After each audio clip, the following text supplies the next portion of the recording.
start? We're ready to start? There are two. One and one. You can have one if you like. The only thing, it's better not to hold it here because of the signal. Okay. But you being from aviation industry, I'm sure you know this. Anyway, ladies and gentlemen, distinguished guests, let me first welcome everybody to the World Green Economy Organization's pavilion at COP29 in the Blue Zone. We're in Baku, Azerbaijan. And we have gathered here today to discuss the path towards aligning of CORSIA with the global carbon market mechanisms, and also how we can increase the usage of the sustainable aviation fuels. My name is Adem Bakshish. I'm the senior advisor with the World Green Economy Organization, and I'm also head of the program of WGO at COP29. And at the outset, I'd like to take this opportunity to thank the organizers and the hosts, the government of Azerbaijan and the United Nations Climate Change, for having organized this COP29 at such a high level, allowing the international stakeholders to come together and to contribute to shaping our future, our sustainable, hopefully sustainable future for us and for many generations to come. It gives me a great pleasure to introduce our two distinguished speakers who have joined us today and who, based on their experience and professional background, are very well positioned to shed additional light to the topic of our today's discussion, which is the sustainable aviation, carbon-neutral aviation and sustainable aviation. So we have with us today Mr. Matthias Berninger. And Matthias is the Executive Vice President of Bayer AG. Matthias heads Public Affairs, Sustainability and Safety at Bayer, and he's responsible for company's global public affairs activities. In his role, Matthias has developed Bayer's global sustainability strategy, entering into company's business strategy. Before joining Bayer in 2019, Matthias was the head of global public affairs at Mars Incorporated, the American food and confectionery group. At Mars, Matthias developed the company's sustainability strategy and was responsible for health, nutrition, and sustainability worldwide. Matthias was also elected 4 times as a member of the German Bundestag from 1994 to 2007. His focus areas included agriculture, trade policy, food security, and renewable energy. Between 2001 and 2005, Matthias Berninger was Parliamentary State Secretary in the Federal Ministry for Consumer Protection, Food and Agriculture. Matthias was born in Kassel, Germany in 1971 and studied chemistry and political science. Now he lives in Washington with his wife and children. Matthias, thank you very much for joining us here today. And our second distinguished speaker is Ms. Yue Huang, who currently works with IATA, the International Air Transport Association, as Associate Director for Climate Policy.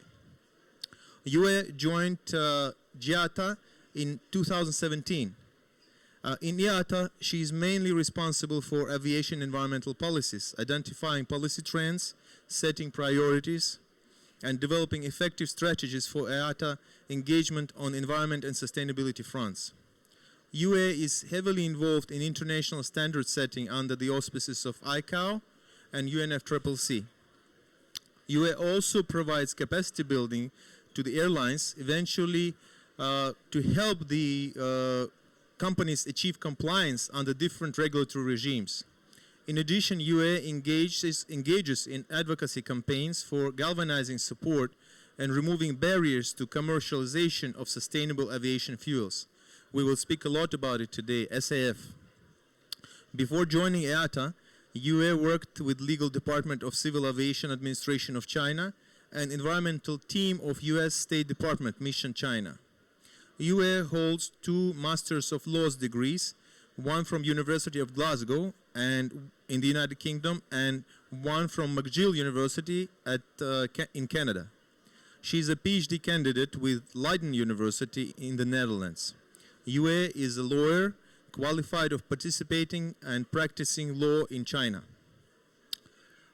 Well, Matthias, Yue, thank you very much again for joining us. Welcome on board. And thank you for being with us, sharing your insights. Speaking about carbon-neutral aviation, we all know that commercial aviation is moving tons and millions of tons of cargo every year and helping to connect billions of people every year. And it contributes by creating nearly 63 million jobs for the global economy. It also contributes about $2.7 trillion to the global gross domestic product. And it does so in a very safe and secure manner, trying and striving to reduce its carbon footprint year by year. For example, since 1960, the aircrafts have become quieter 75%, and they have become 80% more energy efficient.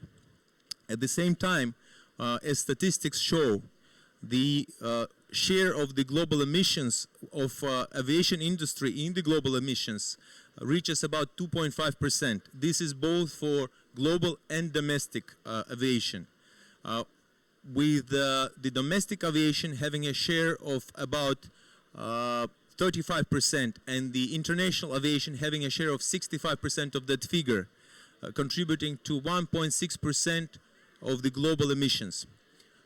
When it comes to reducing the domestic emissions, these are the governments, the sovereign governments working under the auspices of the Paris Agreement and working with the UNFCCC to decrease the emissions from various sources, including the aviation industry.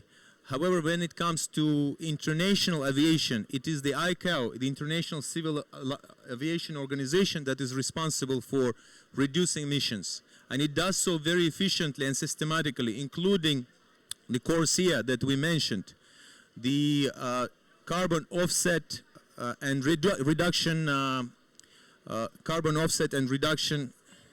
scheme for international aviation. And oftentimes when we speak about CORSIA, we also hear about SAF, the sustainable aviation fuels. And this is the alternative type of fuel that is being made of non-fossil fuel sources. And that is more efficient in terms of reducing the carbon emissions. So based on this, the first question that I would like to address to both of our distinguished speakers, and maybe we can start with Matthias, what are the recommended strategies for aligning CORSIA with carbon market mechanisms? And what is the role of sustainable aviation fuels, SAFs, in achieving emissions reduction targets? And how national policy initiatives can support these goals? Yeah, first of all, thank you for having me. I very much look forward to discuss this topic. I also believe that we will have more intense discussions about sustainable aviation fuel in COP30 because this plays a huge role in the transformation of the aviation sector. Modern planes with less emissions play a role, new flight routes play a role. Certainly, I think alternatives like high-speed trains play a role in reducing the emissions of transporting humans or goods over long distances at a fast pace. But if you add all of that together, the aviation sector needs a revolution in the way they are energized in the fuel space. And given the energy density of electricity and the weight of batteries, it's highly likely that sustainable aviation fuels will take a prime position. Now, the beauty of sustainable aviation fuels made from agricultural raw materials is that they work with all kinds of planes as they are flying today. So it's a very elegant way to reduce the carbon footprint. And we believe that that is a technology that should be advanced at a higher speed. On the other hand, we also know that we have a global food insecurity crisis. Food inflation is a topic that almost every country in the world is facing. So the expansion of sustainable aviation fuel must not be at the expense of our food production, which is why Bayer as a company is looking for innovative ways to make both happen.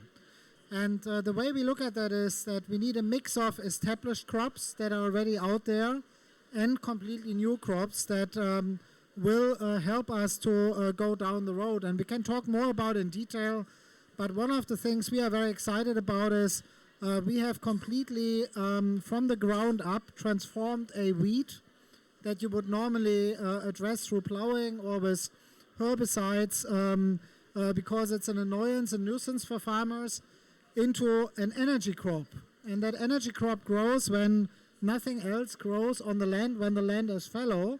So it gives farmers an additional income, but it not only does not compete with the food system, it actually enhances the food system because these kind of cover crops are really desirable in broader food systems in the context of regenerative agriculture. We can reduce the carbon intensity of fuel to 40% of what they are today with these kind of fuels. And I think these are the innovations we need to bring to the forefront.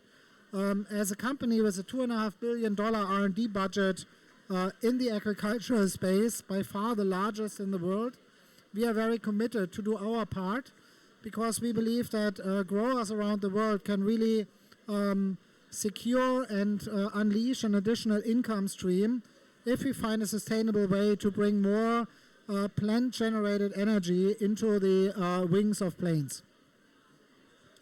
Matthias, thank you very much for sharing with us the approach that Bayer AG is taking and also for underlying the elegant approach to ensuring the reduction in the carbon footprint and also making sure that it's not done at the expense of food security while creating the opportunities for agribusiness. Now, the same question, if I could, I probably would repeat it from UA. What are the recommended strategies for aligning CORSIA with carbon market mechanisms, and what is the role of SAFs in achieving emission reduction targets? Yeah, thank you very much. Thank you very much. If you can hear me all right. Okay, great.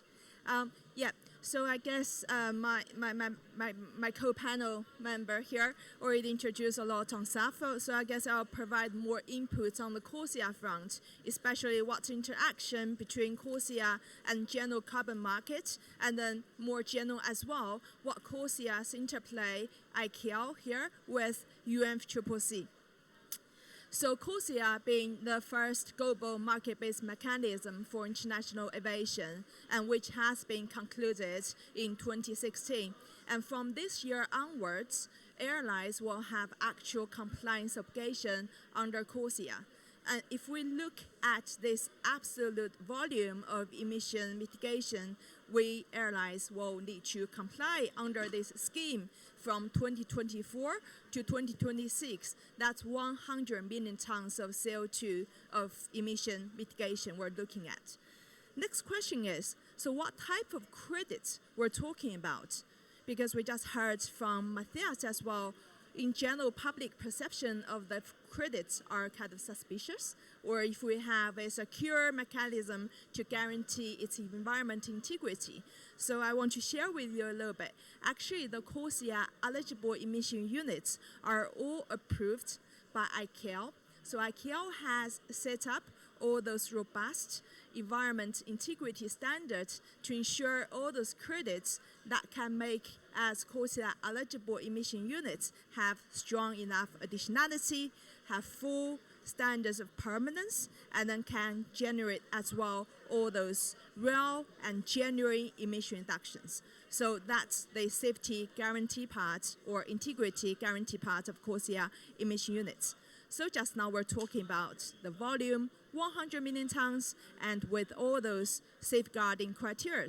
So if we look at now on the supply side, how much credits we have, I think that's the key interplay here, right, between supply and demand. ICAO has actually, earlier this month, November, has approved the additional 4 program which can supply CORSIA eligible emission units. So in total, there are 6 programs which can supply those credits to airlines for its first phase, including the biggest voluntary carbon market programs such as VERA and Gold Standard. But, it's a big but, currently we only have around 4 million of those CORSIA EUs available on the carbon market.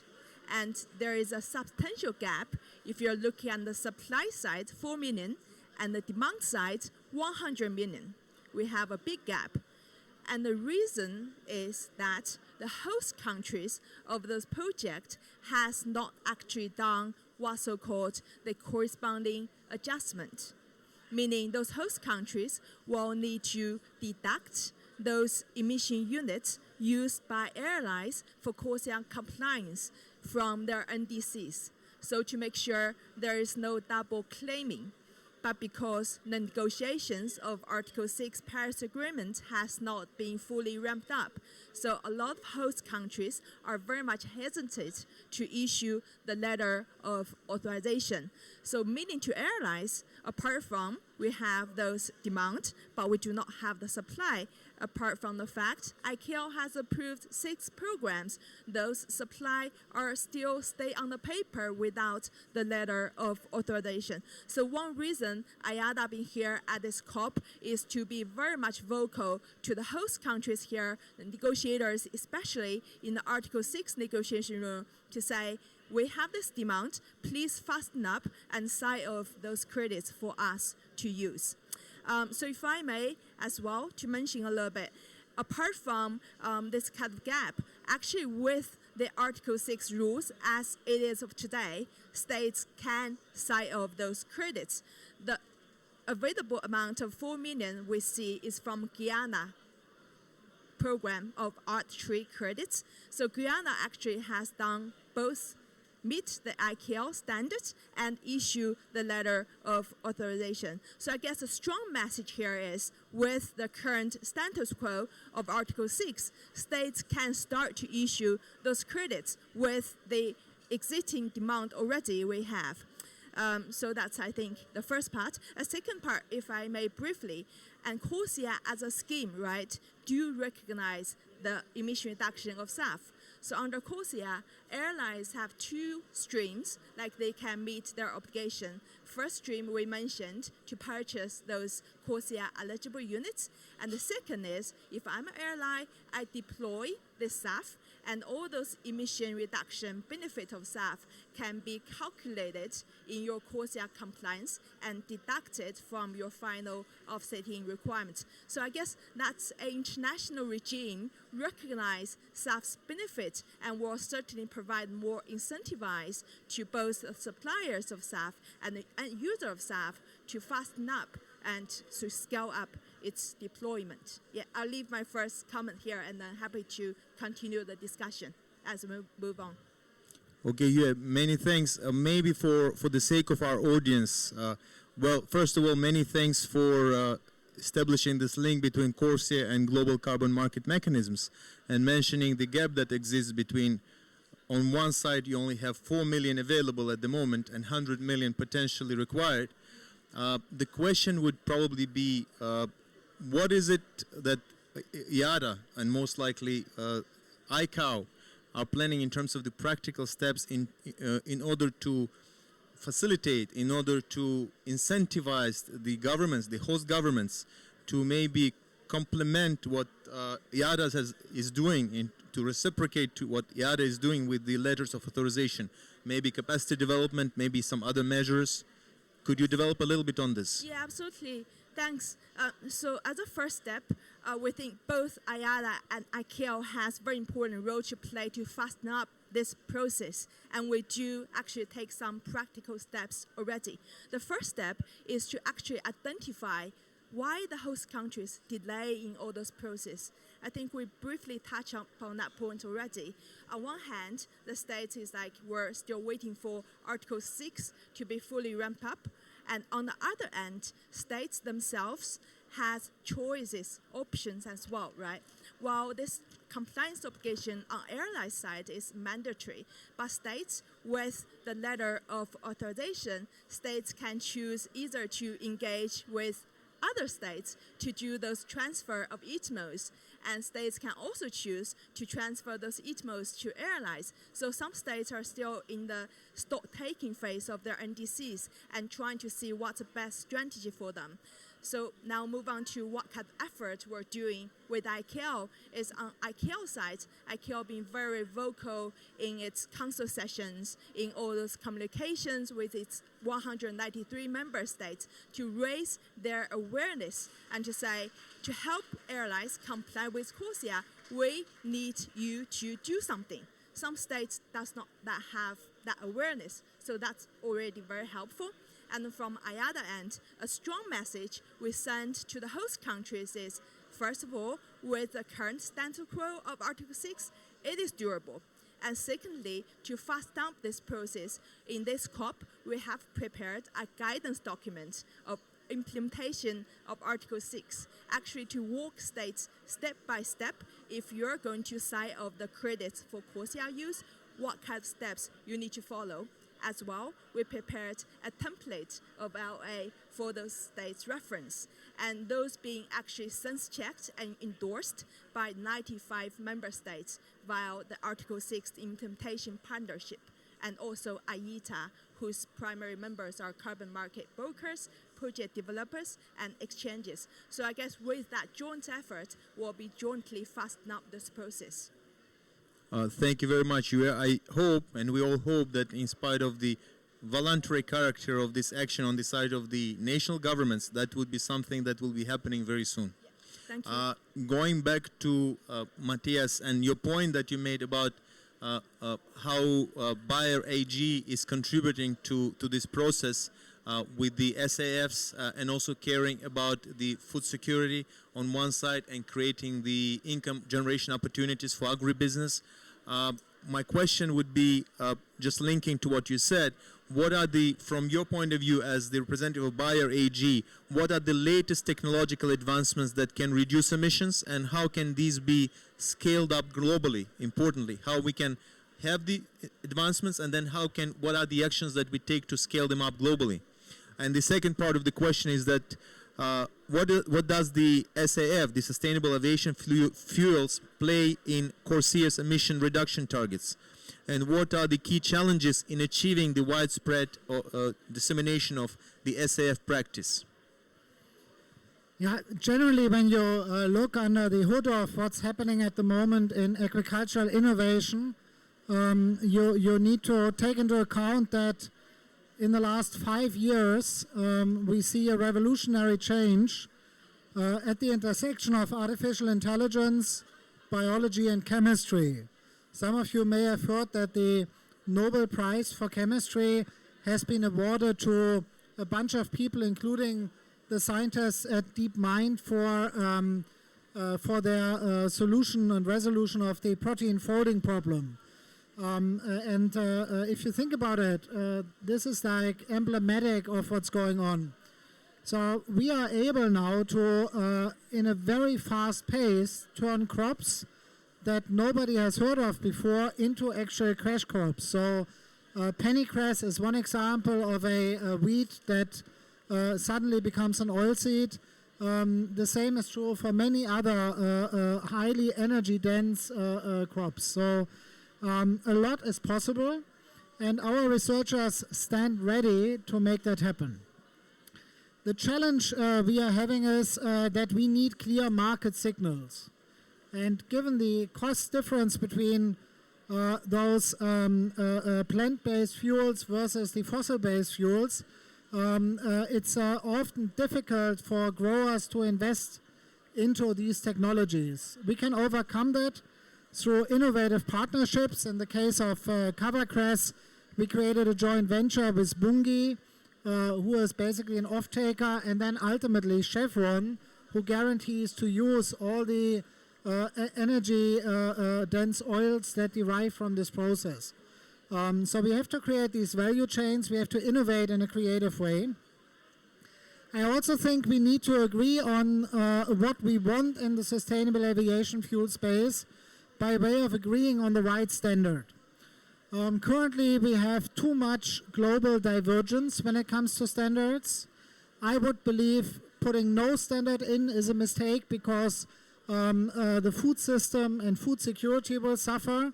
But I also would say that the standard that currently is defined by the European Union is too strict because it will not create the space for the volumes we need. So policymakers have to decide whether they want sustainable aviation fuel at a scale that matters. In that case, we need standards that make that happen. Maybe even standards that become more stringent over time, but open the door for creating value chains at scale. That for me seems to be very crucial. Now, going back to Yuri, what you have just shared with us, given that you have a mandate to offset quite a lot of your emissions, an innovative way to do that is not only looking at forestry projects, but also at nature-based solutions that derive on farms. What we see with our carbon farming program is that we can credibly offset pretty large amounts of carbon, and by combining your offsetting efforts in those places where farmers also produce the fuels for the future, you will make an additional contribution to make these kind of new food systems or agricultural systems viable. So that's one way where we need to combine different aspects, I think, in a smarter way. My last point is, we talked about Bayer, but it's not only about Bayer. So one of our competitors, Corteva, just this week announced a partnership with BP. In a very similar way we are operating. So what we are trying to do is we are trying to create value chains that bring the growers not only the new seeds, the new crop systems, but also the off-taking guarantee, which I think is the only way to go. And last but not least, as a user of air freight and of course air travel, Bayer spends roughly 20 billion every year with third parties, and we have a lot of aviation-related transport in our climate balance sheet as well. As a user, we can also, instead of offsetting our emissions, voluntarily offsetting our emissions in this case, rather invest in building capacity in sustainable aviation fuel. So these so-called buyers clubs, so not buyer as in my company, but buyer as in purchasing, are an innovative way to further subsidize and support the growth of the sustainable aviation fuel space. And for me, it makes much more sense to buy a low carbon emission fuel at the onset than flying with full carbon emissions and offset it later. Thank you very much, Matthias. You mentioned it before I go back to UA. You mentioned it, and we all know that for the time being, the SAFs, the sustainable aviation fuels, are relatively higher in price and cost than the fossil fuels. But what is your opinion and what is your forecast? How fast and due to which steps would this? Because at the end of the day, it is a matter of cost on how fast this practice will be disseminated among the major players. Do you foresee that it will happen in the near future with more players coming into the market? And what you think could be additional steps that the organizations like ICAO, like IATA could take as on the user side? What you think are the steps that the organizations like this could take to facilitate this process and to make it happen faster? So you shared a bit about my biography. Huh? So in 1994, 1998 in Germany, the German government introduced a renewable energy law. Back then, renewable energy was much more expensive than most other sources of electricity. What we see today, half a generation later, dare I say, we see that sustainable ways of producing electricity through renewables are cost competitive, are highly dynamic in growth, to a point that between COP28 and COP29 we have a 14% growth of renewables, and to a point that the International Energy Agency consistently underestimates and underforecasts the growth of renewable electricity. When I look at the sustainable aviation fuel space, I think I see a similar path. Currently, we are still in a quite difficult situation, But in the long run, I think we will find very cost-efficient ways to increase the share of sustainable aviation fuels based on farming investments that make it a good deal for farmers. Think about that. A farmer would make an additional dollar on land that he doesn't use otherwise. And now think about, for example, the Midwest in the United States, the amount of land we are talking about. So there is a real opportunity here that will also lead to some quite cost-reducing offerings. That's my conviction. But we shouldn't forget and mustn't forget how the renewables made it. So it was a combination of 4 factors which are really critical. We need capital. We need to be able to invest in that, in the processing of these fuels. This capital is really needed. We need innovation. I described an example where with the help of gene editing, artificial intelligence supported understanding of proteins, precision breeding, we are able to create new kinds of crops that have lots of benefits. We need regulation. Yeah? It's not about regulation or no regulation. The regulation, though, needs to be growth enabling. And then last but not least, we need participation. I think for all the airlines, given how much fuel costs play a role in their P&L, it's really important that there's more coherent action across the airlines, which is why I'm not against, for example, mandatory quotas, be it on airport level or be it on airline level, to bring those fuels into the market in order to entice participation. So those 4 vectors need to move in the same direction. This is the secret behind the, I think, unprecedented victory lap renewables are currently taking. Well, thank you very much for a very inspiring and encouraging analogy that you brought. We all hope that this will also happen for the SAFs. And also thanks for outlining these 4 tracks. Maybe related to what Matthias just mentioned, the question for you, from your point of view as the representative of IATA, what financial mechanisms can support airlines in adopting green technologies without compromising their economic stability? And also linked to this, how can industry stakeholders collaborate to share the cost and benefits of sustainable practices? Yeah, okay. If I can just have some follow-up comments Absolutely. on what Matthias said, because I really resonate what he mentioned. Absolutely. When this kind of policy role and the role of regulation will play an important place in upscale SAF. So the real challenge we see here, right, of SAF is, in simple words, we have too little of them and it's too expensive. So there is no functional market on SAF. Without a functional market, we're confronting with kind of this scale challenge, and we want to upscale SAF as soon as possible. So there we see the important role government would play to bring in more effective incentive policies to really incentivize SAF production. So on that point, let's take a step back and see what real kind of SAF policies are now on the market.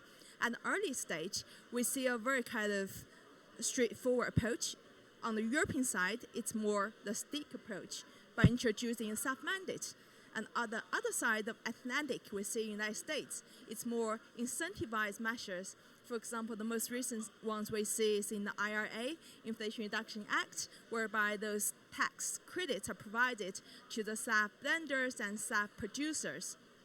And then with those kind of incentive measures, we think the SAF producers will get more motivated in producing SAF instead of renewable diesel, for example, because it actually makes more economic sense for them with all those incentivized measures. And that's what we want to see more in, like, kind of as we move ahead. And then as well, if we're talking about the trend of policy, our latest observation is that more and more jurisdictions, they start to recognize the carbon intensity of the SAF. Let's say if you produce a SAF of higher life cycle emission reductions, and you will get more incentivized, you'll get more kind of those credits recognized. We think that is actually very important because at the very end of the day, we're not talking about how much volume of SAF we're calling for, but it's actually how much emission reductions of those SAF we're talking about. And I particularly want to echo as well what Matthias just mentioned. It is about money. It is about to mobilize those financial resources, but it's not all about money. It's about international standard setting. It's about all those robust sustainability criteria as well. And I do agree with you. Let's start somewhere. We see some jurisdictions have extreme stringent criteria on sustainability, and we see as well lack of global harmonization on sustainability criteria as well as certification. All of those fragmentation just delay the process and not sending enough certainty and stableness of what investors, what producers would like to see. So I think that's really important. As well, I think we need to establish those soft infrastructures to recognize SAF's environment attributes. On that point, I'm especially mentioning about SAF book and claim system is very necessary because compared with the actual jet fuel, actually when you purchase SAF, you're purchasing two commodities essentially. It's not a proper metaphor, but on one hand, you have this fuel per se. On the other hand, you have the environment attributes of those fuel, of which as airline, you can claim those environment attributes under different regimes. For example, we mentioned CORSIA, and you can claim it under EU ETS as well. So globally, to upscale SAF, you need a harmonized scheme to recognize and track those environment attributes, to make sure the ownership is clear, to make sure it's not double counted, it's not double claimed, to make sure there is a robust chain of custody. So I think on that ground, it's not all about money, it's also about sustainability criteria, certification, harmonization, as well as those essential infrastructure to scale up SAF. And then maybe to answer your question on what kind of financial mechanism airlines would deploy to facilitate this process. Well, airlines are doing their part as well, right? They have over 70 airlines engaging with the fuel suppliers and producers of what's so-called the off-taking agreement. Basically, this kind of long-term, minimum 10 years agreement to secure the SAF production and amount and its best optimal price. And while, as well, as airlines, we need to look upon very much so, linking back to my previous point of government really have those incentive policies to channel the market financial investment to SAF production until it makes economic sense. So I think that's all essential. Airlines a crucial part of it, but we can't do it alone. We're very much looking up to the government to do more as well. Thank you very much, Yue, for a very in-depth insight into this topic. Just one follow-up question. You mentioned several times that the level of incentives that are provided from different parts of the world, they vary from country to country. You mentioned across the continents. So is there anything that the corporate private sector and other stakeholders can do together? You mentioned 70 companies, that they can act together to facilitate this process so that it happens more or less evenly around the world, so that we move faster to a more enriched market on SAFs? Yeah, that's a good question. So I guess we're all parts of it, and those 70 airlines, I think they're doing this as somehow the pioneer to engage with off-taking agreements. But I think it's more important we reinforce those united voice as an industry, not only airlines, but every stakeholders along the supply chain has our part to do. For example, OEMs are now testing, right, that 100% SAF operation in their engine to make sure its aircraft airworthiness is feasible. Because when we're talking about SAF, we're talking about first the safety, and that part being guaranteed as ASTM standards. And on the other side, we're talking about sustainability criteria, and that part being guaranteed under those certifications. So I guess different stakeholders along supply chain has different role to play, including the airport, for example, to make sure, because SAF is a drop-in fuel, no additional infrastructure needed. But then we want to make sure SAF got equal access to the airport as the traditional aviation jet, right? In our investigation of 130 airports around the world, we find depend on the shareholder structure of different airports, the SAF access is not as straightforward as we would like to see today. There are certain monopolies, there are certain human-created barriers. So I think we should start to look at all those so-called low-hanging fruit and harvest those fruit and remove those barriers for us to scale up together. Thank you very much, Yue. We're in the final stretch of our panel discussion. Before I will ask our distinguished speakers to come up with a few takeaway points, maybe we will just ask from the audience if there are any, based on this food for thought that was shared by our distinguished speakers, do you have any questions to our panelists maybe right away? Yes, please. Thank you. My name is Lloyd Voss. I'm from a carbon project developer. We're called WeAct. We have a cook stove project in Madagascar that has LOAs in place, and Vera have provided us with the CA label, the corresponding adjustment, and we've recently done the corresponding adjustment within the Madagascar government's national registry. There is another barrier to, I guess, supplying the market with CORSIA credits, which is insurance. Do you have any comments on the process for insurance, such that we can actually purchase the insurance and then bring those credits to market as CORSIA credits? If I may. Yeah, please. Yeah, okay. Yeah, thank you very much for that question. I think that's very spot on, and it's actually something we're working here in the room as well. So from airline's perspective, right, we want to scale up the CORSIA EU supply, and it's very good to know that your project actually under Vera got this LOA letter already.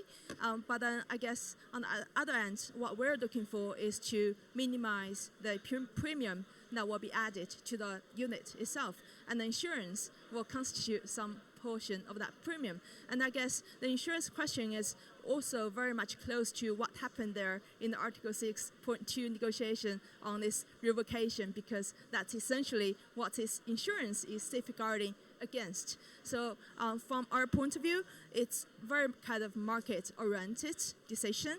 And from airlines' perspective, as long as those credits click the box of ICAO approved program, for example, on the Vera, as well as with LOA, and now listed in the public-facing registry, it's good for us. And I guess insurance is more of the deal between the project developers and the government to some extent, because it's largely depends on if this government are bound by this revocation or it's have higher assurance of it's not revocable after especially those corresponding adjustment being locked in the BTR.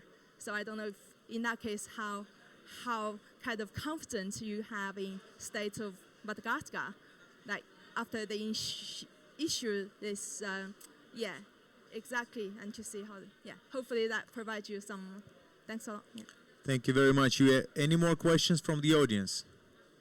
All right, then I will just ask our distinguished speakers maybe to come up with 3 or 4 takeaway points, very quick bullet points, so that our distinguished audience can have a better structured understanding of what are the most important areas to focus in utilizing this opportunity. Matthias. Yeah, I want to start with saying that we are on course of a global temperature increase that moves above 1.5, maybe above 2, maybe even above 2.5, and potentially even worse than that. We should go back to the people that won the Nobel for predicting what's happening on this planet when these scenarios take root. IPCC is a good address for that. So every little action counts, and it counts even more in light of some governments as a result of election in a very large country very recently, kind of reducing their efforts to going after emissions. The 2 to 3% of the aviation industry are significant. So there are a lot of 2 to 3% categories in the battle for decarbonization. So that is something we all need to take into account. And at the same time, I think we can achieve a significant reduction if we follow some of the successes of the renewable energy industry and we avoid some of the pitfalls. And one of the pitfalls was that in the sustainable aviation space, we should not have a competition between traditional aviation fuels and those aviation fuels that are more sustainable, for example, more plant-based. We have seen this conversation in the traditional fuel sector, for example, ethanol in the car sector. Let's avoid that. The way to avoid that is that the airlines that ultimately purchase the fuel send a very clear signal to the rest of the value chain. That signal isn't as clear as it seems. So I very much like that all the airlines around the world unify, but they should not unify behind what I would call the lowest common denominator. I think they need to send a signal that is one of optimism and one of leaning into the new opportunities. And frankly speaking, when I talk to growers, they are still questioning whether that intentionality is going to materialize. Thank you very much, Matthias. Yue? Thank you. I'll be quite straightforward. So my final message will be, flying is not a problem. CO2 is our problem. And then I do see government crucial role of helping us fly and keep flying sustainably. So we do call government in that sense to come up with more effective policies to incentivize self-production and to actually help airlines as well start from the CORSIA compliance signing of more LOAs. And we look forward to work with everyone to fasten this pace and jointly achieve the net zero carbon emissions by 2050. Thank you very much. Thank you very much. And I would like, on behalf of the audience, I would like to take this opportunity to thank Matthias and to thank you personally for having found time to be with us here today and to share your insights. I hope we're one step closer to broader and more effective use of SAFs. Thank you very much.